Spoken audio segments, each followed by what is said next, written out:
Welcome to this DevTV presentation on the AutoCAD.net API. This is session 2 of this series. In this session we focus on user interaction and user input. The main objective of this session is to understand how to use the API to get input from the AutoCAD user. Because we're just getting started with the API, this is also a good time to see how to use the AutoCAD.net plugin wizard for Visual Studio. The wizard is a Visual Studio add-in, and after you have it installed, there will be templates available for VB.NET and C# AutoCAD applications. The install for the wizard is available on the Developer Center at Autodesk.com. Here's the address. Let's take a look at how you can download the AutoCAD.net wizard. I'll copy this link to the clipboard and then paste it in Internet Explorer. And this will take us to the Developer Center on Autodesk.com. And if you scroll down, you'll find different utilities that you can download, such as the AutoCAD.net Developers Guide. And then here you'll see the AutoCAD.net Wizards. I've already downloaded that and installed it. Once you have that installed, you can go ahead and do Lab 2. Here's the Lab 2 document. You can see that it tells you to go ahead and install the .NET Wizard, and then you do these steps. So let's go over to Visual Studio and run through these lab steps to use the wizard to create a VB.NET application for AutoCAD. Here's Visual Studio. So the first thing we do is go to File and then New, Project, and then under Visual Basic you'll see that we have a choice for Autodesk, and here's the wizard, the AutoCAD 2011 plugin. So I'm going to browse to a location where I want this to be. I'll put that under the AutoCAD.net Labs. Will be fine. Say OK, and I'll just call it Lab 2. You'll get this, the AutoCAD.net Wizard Configurator, and it already has the assemblies to reference checked for AutoCAD Database and AutoCAD. That's the only two that we need. And you notice that it's in the location that is correct already by default on my machine. If you've installed the ObjectARX SDK to a different location, you could browse to that and let it know where the ink folder is. Once the wizard is running, let's go ahead and view the Solution Explorer so you can see what's been added.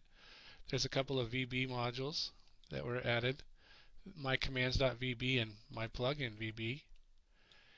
And in my plugin VB, we see some different things that happen, and we'll learn a little bit about this as we go through the session. The initialize and terminate. But for now, let's go ahead and just look at the My Commands VB that was added by the wizard. And this is where we're going to start adding commands, but there is a command by default that was added here. It's called My Command. Let's also look at some of the settings that the wizard has added. So if you go to the options for this project, on the Debug tab, we have the Start the External program has already been selected. I'm going to change this to AutoCAD 2011. And also under References, notice that the ACDB MGD and ACMGD has already been added, and the copy local is set to false. In My Commands VB, let's add a breakpoint here at InSub, and I'll go ahead and go to Debug and start debugging, and it should start a session of AutoCAD 2011. On my machine I have AutoCAD Mechanical 2011 installed. Here you see AutoCAD 2011 has started up. I'll go ahead and bring the command line up into the middle of the screen so you can see it better. We'll type in netload and then go to the directory, AutoCAD.NET Labs, go to Lab 2, go to the bin directory and debug, select Lab 2, and click on Open. And I can go ahead and run the command, called my command. You can see in Visual Studio that our breakpoint was hit. That shows you that the wizard creates a completely buildable project for AutoCAD using the AutoCAD VB.NET wizard. Our next step is to add functionality that will get input from the user when they run our command. Let's take a look at the classes that enable us to do that. We can categorize the classes and methods used to get input from the user into three groups. One group of classes has prompt as the first part of their name and options as the last part. These classes control what the user will see and how they can interact when we get the input from them. The next category is the methods of the editor class that have get as the first part of the name. The get methods take one of the classes from the first category as an argument. These are the ones with options in the name. And the get methods return the other category of classes that have prompt as the first part of their name and result as the last part of the name. The type of input you are getting from the user determines which prompt options class to use. For example, if you want the user to provide an angle, use prompt angle options. If you need to get a point, use prompt point options. If you want the user to select entities, then use prompt selection options.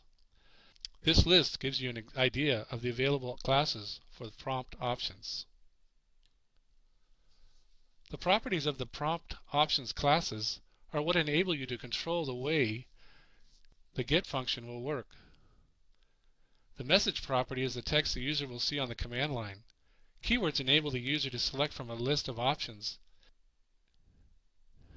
In this example here, they could enter the letter T to select triangle, the letter S to select square, and P for pentagon. Using keywords sets the default for user input. The properties with allow in their name, such as allow negative, make it easier to get the behavior you need. Allow negative, set to false, will only allow the user to provide a value of 0 or positive numbers as input. The get methods of the editor class, such as getString, is the call that actually gets the input from the user. The get functions normally take a prompt options and return a prompt result.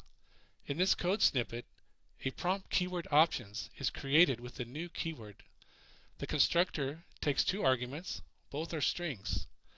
The first argument is the text the user will see on the command line, and the second argument are the keywords they can choose from. The get keywords function of the editor takes the prompt keyword options named get which entity options. The result is a prompt result named get which entity result.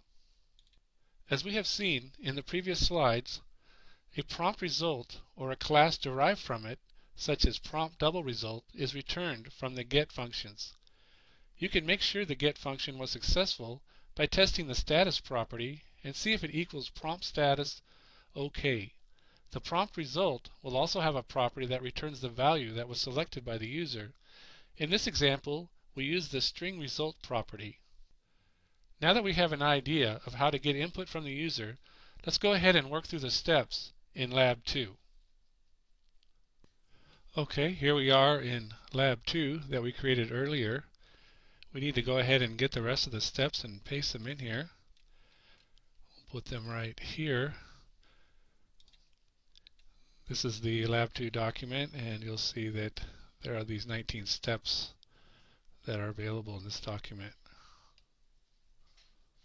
So go ahead and Control C and paste those in.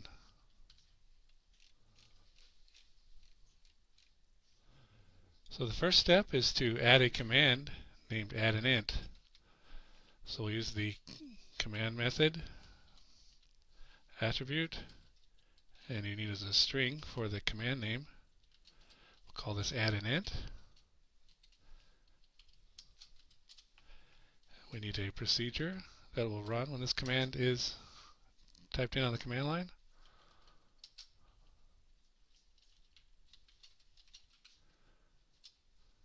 And we need to put the end sub after all the other steps.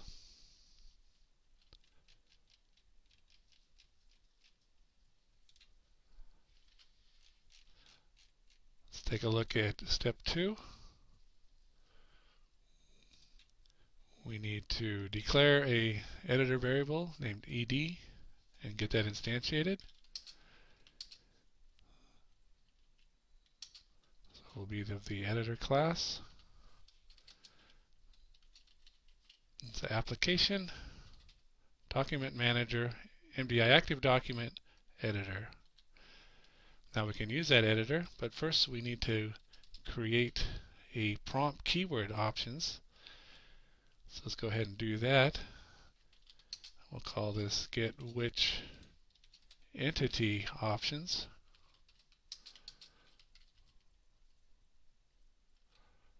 Prompt keyword options. Make that a new prompt keyword options. And I'll just copy and paste this string that was in the instructions. And that ought to do it for this step. So the next thing we need to do, we've got the editor, we've got the prompt keyword options. Now we need to get a prompt result created. We'll just call this get which entity result. These names are kind of long, but maybe they're help explain what's going on. So this is a result that's going to be returned from our call with the editor, and we need to make this a prompt result. And that will be the ed and then get keyword, and we want to pass in our get which entity options. So that's kind of the pattern that you'll see a lot in this lab, and when you use the editor, you set it up with some kind of options, then you get a result, and you get the result back by actually using the call, the method for the editor, like get keywords. And you need to test this prompt result to make sure everything was okay. So we're going to use an if-then statement, and we want to say if get which entity result status equals something called prompt status OK. Then we'll go ahead and continue on with the other steps. And we need to put this after step 19. So this is our logic flow, and if everything is okay from that first statement, this first get keywords, then we'll go ahead and continue on.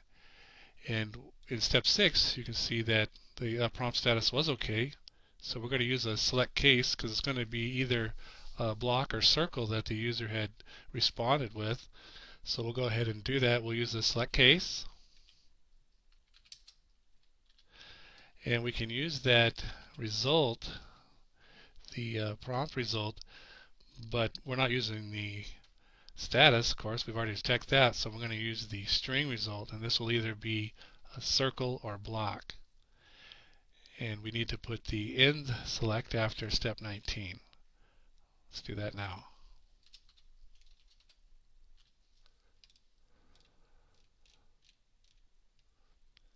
So let's first handle the case that the circle was entered by the user. So we'll type case and then circle. And now that we're going to work on the circle, we need to get some information about how they want that circle created. And we're going to get the center point. So we want to use a prompt point options. We'll call this get point options.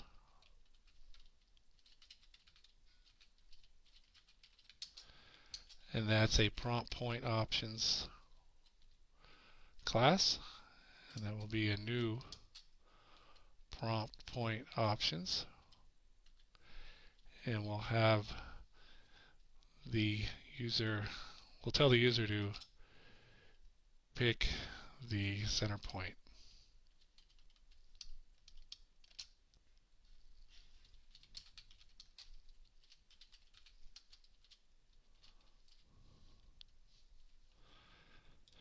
Again, we will need to get a result declared because we're going to use that as a return for the editor. So let's go ahead and do that. This is a prompt point result. Call this get point result.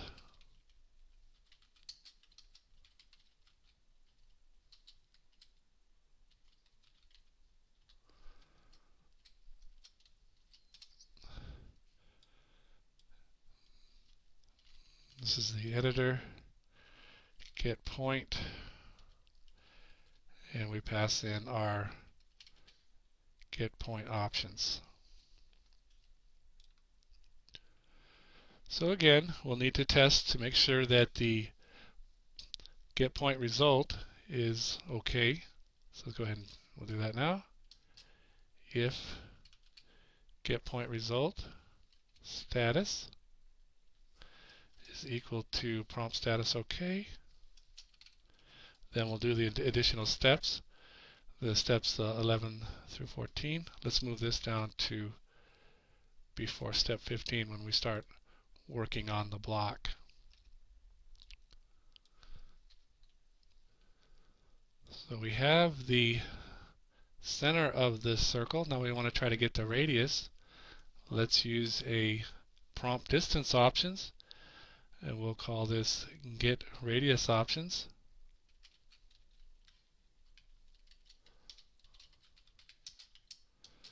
As prompt distance options.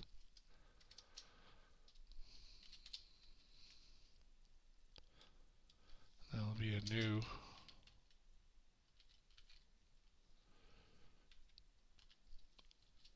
and we want to ask them to get the radius.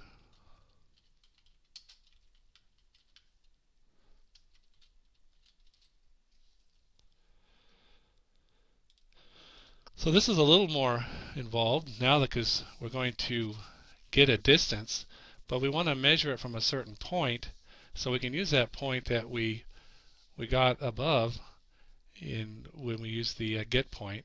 So let's go ahead and do that. We'll make the base point property of the get radius options equal to our get point result dot value, and that will be a point that so that will set the base point. We just use that value property directly, and we also need to tell the input mechanism to use the base point. So what we can do is tell get radius options dot use base point and make that equal to true. And now we can get the radius of the circle with the editor get distance method. So we need a prompt double result. And we'll go ahead and do that. Call it get radius result.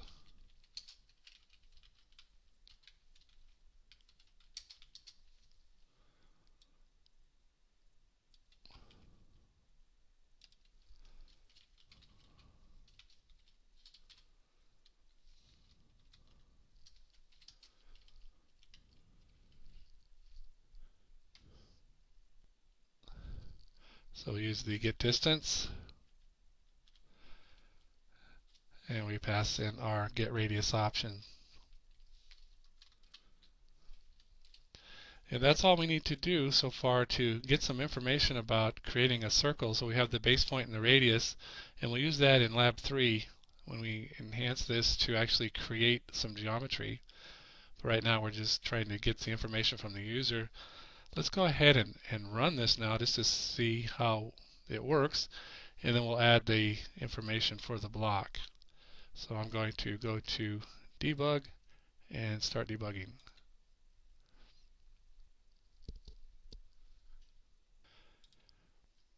Okay, AutoCAD is started up. I'll type in netload and load lab 2. Then type in add an int. It asks me if I want to create a circle or a block. Type in circle, and I pick the center point. and I get a rubber band. So I get quite a bit of functionality with that little bit of code. Then I can click a point and the command is done. So then if you were actually going to draw a circle, you would do that, create the circle, and we'll do that in the lab as I was saying. So that gives you an idea of that part of the lab. Let's go ahead and finish it now. I'll go back to our project, go to debug, and we'll stop debugging. And then we'll go to step 15 where we add a case for block. Let's type in case and then a string block. And in number 16 we want to ask the user for the name of the block. So we'll create a prompt string options named block name options.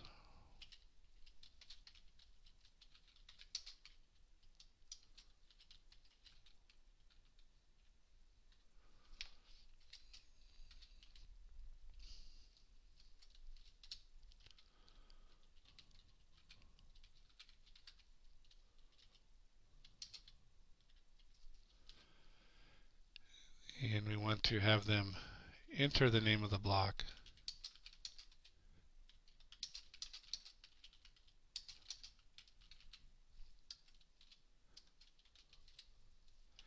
Blocks won't allow a space in their name, so we got to make sure that the user doesn't put a space in the string that they enter in for the block name. So we'll go ahead and make that block name options property for allow spaces to equal false. And then we can go ahead and get the name that the user entered. We'll need to declare a prompt result. So let's go ahead and call this dim block name result as prompt result. And that will equal the editor dot get string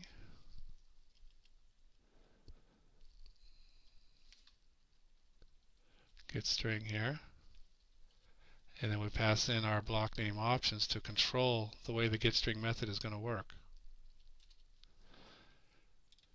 And that should be the end of this lab. Step 19 is just telling us to build a project and place a breakpoint and use the netload command, and we'll do that. Let's put a breakpoint on our select entity result, I guess. We'll put a breakpoint here on the select, and we can see what happens. Let's go ahead and run it. Type hit F5 to start debugging, and we'll go through this again just to make sure everything is working okay. I'm typing netload, load the lab DLL. I'll type add an int. Well, this time I'll just go ahead and create a circle again, and it hits our select statement.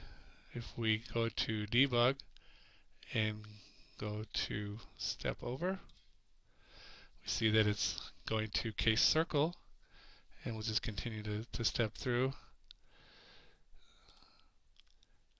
and you can see how it's going to work through the code. I'll just hit F5 to continue. Pick the center point and the radius. We already checked that before. Let's just see if our add an int command works when we try to create a block. And it jumps over to our select statement. Let's go to debug and then step over, and it goes down to case block and so on. I'm just going to hit F5 to continue on. It asks me for the name of the block to create. Type in something like test block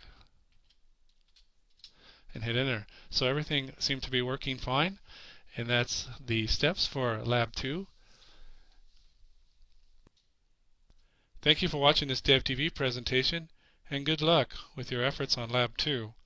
We'll continue this AutoCAD.net API training in Session 3, where we'll show how to use the AutoCAD.net API to create those AutoCAD entities, such as that circle and block.